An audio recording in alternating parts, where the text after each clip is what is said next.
সংক্ষিপ্ত বক্তব্য পেশ করছেন শ্রমিক মজলিসের সম্মানিত সহসভাপতি আমির আলী হাওলাদার।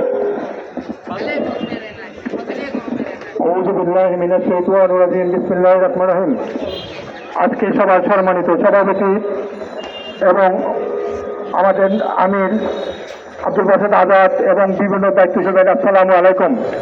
আজকে আপনারা জানেন, আজকে বিগত 70 বছর পর্যন্ত গাজায় আজকে মুসলমানদেরকে একের পর এক হত্যা চালাচ্ছেন। আজকে এই 3-4 মাসে আজকে গাজাতে প্রায় 50,000 লোকের মতনকে হত্যা করেছে, মা এবং বোনদেরকে এবং শিশুদেরকে। আজকে সারা বিশ্বের মুসলমানরা চুপ, আজকে মুসলিম কান্ট্রি চুপ। আজকে ওই ইহুদির দালাল, ওই আমেরিকার পিছনে তারা পাচ্ছে। আজকে আমেরিকা ও সারা পৃথিবীর মুসলমানের খনি সম্পদকে লুট করার জন্য আজকে একের পর এক মুসলিম রাষ্ট্রকে তারা ধ্বংস করছে। আজকে সারা বিশ্বের মুসলমানরা যদি ঐক্যবদ্ধভাবে এই গাজা মুসলমানদের পাশে থাকুন এবং আমরা ঐক্যবদ্ধভাবে ওই ইহুদিদেরকে নির্মূল করে সারা বিশ্বের মুসলমানদেরকে ঐক্যবদ্ধ করে গাজা মুক্ত করবো ইনশাআল্লাহ। এই বলে আমি আমার বক্তব্য শেষ করছি। আসসালামু আলাইকুম। মিছিল দিবসের বিক্ষোভ মিছিল প্রধান অতিথি হিসেবে উপস্থিত রয়েছে খেলাফত মজলিসের সংগ্রামী আমির শাইখুল হাদিস মাওলানা আব্দুল বাসিত আজাদ সহ কেন্দ্রীয় নেতৃবৃন্দ, সমাবেত সংগ্রামী তিনি ভাইরা। আজকে জানেন এই মধ্যপ্রাচ্যের অবৈধ ক্যান্সার এবং এই মধ্যপ্রাচ্যের বিস্ফোরা ইসরায়েল যুগ যুগ ধরে ফিলিস্তিনিদের উপরে হামলা চালিয়ে আসছে। গত অক্টোবর মাস থেকে যে নির্মমভাবে নিষ্ঠুরভাবে ফিলিস্তিনের সেই অসহায় শিশু নারীদের উপর যে হামলা চালিয়ে আছে তা পৃথিবীতে একটি বর্বরচিত ইতিহাসের সৃষ্টি করেছে।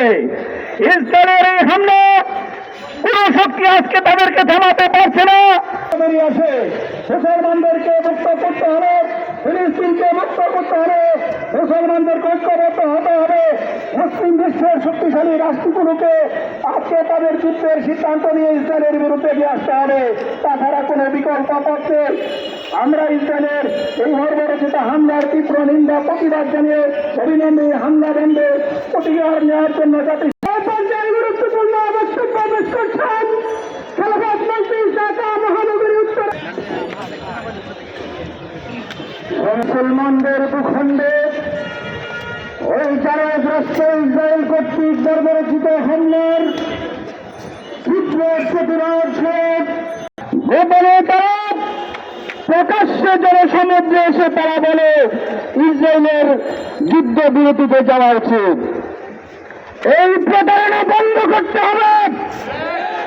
পৃথিবীর মানবাধিকার সংস্থাগুলো থেকে গোটা পৃথিবীর শুধু মুসলমান নয়, বিভিন্ন রাষ্ট্রের খ্রিস্টানরা পর্যন্ত প্রতিবাদ করেছে এই জুলুম, হত্যা এবং ইসলাম মুসলমানদের বিরুদ্ধে পদক্ষেপ বন্ধ করতে হবে।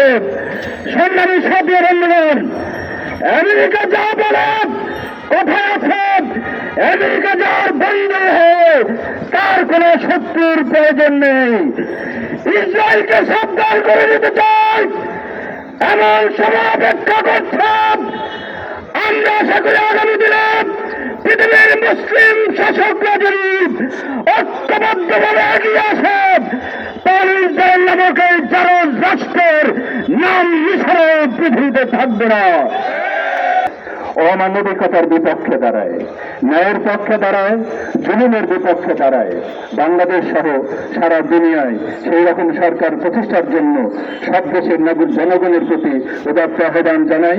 এবং তাহলেই পৃথিবী থেকে শুধু ফিলিস্তিনে নয়, কাশ্মীর, ফিলিস্তিন, উইঘুর সব জায়গা থেকেই মানুষের উপরে যে নির্যাতন, জুলুম তা বন্ধ হতে পারে এবং মানবিক একটি সমাজ বিনির্মাণ হতে পারে।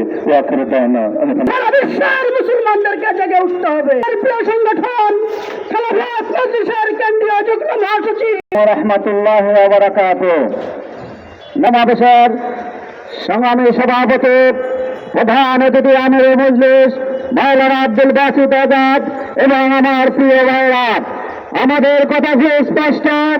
ওই বারবার ইহুদিবাদী ইসরায়েল আজকে যুদ্ধাপরাধে লিপ্ত হয়েছে। তারা ওই নিরাপরাধ হাজার হাজার নিরীহ শিশুকে হত্যা করছে, নারীকে হত্যা করছে, মানুষের ঘর বাড়ি মাটির সাথে দূরে মিশিয়ে দিচ্ছে। আজকে সেখানে হাসপাতালগুলোকে ঘুরিয়ে দেওয়া হচ্ছে। এই অবস্থায় এই নেতানিয়াহু তার দোষরদেরকে অবিলম্বে গ্রেপ্তার করে আন্তর্জাতিক আদালতে বিচার করতে হবে। এই নেতানিয়াহুকে যুদ্ধাপরাধী হিসেবে রায় দিয়েছে মার্কিন কংগ্রেস। ওই আন্তর্জাতিক অপরাধ ট্রাইব্যুনালের বিরুদ্ধে তারা আজকে নিষেধাজ্ঞা জারি করেছে। যুক্তরাষ্ট্র আজকের এই ভূমিকা। দেশের সম্মানিত সভাপতি, উপস্থিত তৌহিদি জনতা, ইসরায়েলের বিরুদ্ধে সারা বিশ্বের মুসলমানদের বক্তব্য স্পষ্ট। আমরা